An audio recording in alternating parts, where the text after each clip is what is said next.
A while back I found out what kind of neighbors I have. Around 6 in the morning I heard some weak knocks on my door, and it turned out to be the old man living next door. He had had a fainting spell and managed to break the reservoir of his toilet, causing a flood. And he is rather old, suffers from dementia, and have no family, so it was obvious that he needed help. So when I turned off the main valve, I realized he was hurt and bleeding. Add that to him being confused and wandering around, I had to call an ambulance while I tried to convince him that he needed to sit and wait. It was no big drama really. Paramedics arrived and checked him while I tried to do damage control with the water that was now everywhere in his apartment. Then the guy that lives downstairs come up to complain that water leaks into his bedroom. And more neighbors show up, same complaints. They get in the way, they try to get me to answer what to do and then ignore the things they can do themselves, like help out, or at the very least don't block the paramedics. I told them to get the list of housing cooperative representatives and alert them to the situation and ask what to do. When the most insistent one do come up again after 10 minutes, I asked if he had done so. He had not.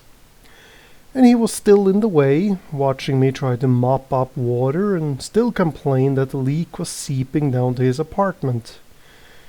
And the others, not that helpful either. Most seem more interested in having the old man evicted to stop this from happening again. Now, I agree that he should be in a retirement home. He is generally confused and unclear most of the time. But there was no concern for the old man that the others had on their mind. They ignored blood, water, they got in the way of the people who were there to help, and simply wanted the old man gone.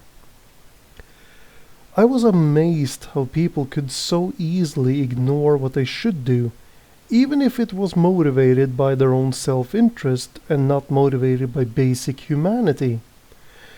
But that is how it goes, it seems, like the neighbors on my other side. A few months after I move in, I hear loud, angry yelling and things getting smashed.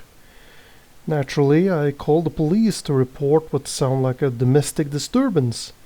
And sure, most will tell me that all families do raise their voices.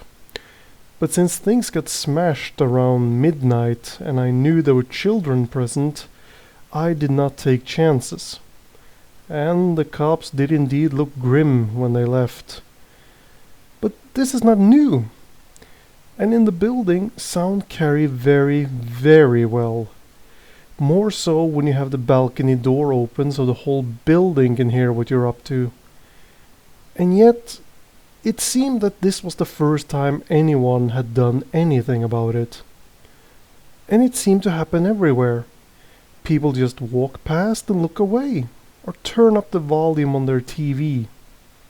Hell, I have been yelled at by bus drivers for helping people in wheelchairs get out when the bus driver himself didn't lift his ass out of his seat to lay down the ramp to help them get out.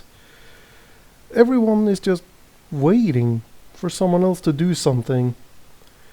And I won't say doing the right thing is easy. I felt guilt over calling the cops on the people next door. I felt kind of depressed about my neighbors who would rather just stand around doing nothing while an old man needed help.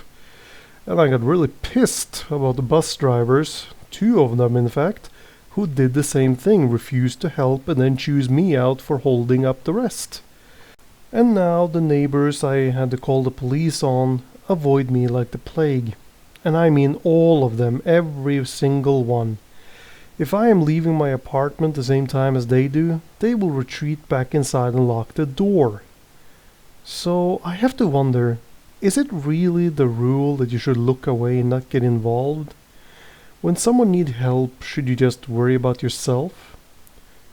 Did I break that rule? Is Is that it?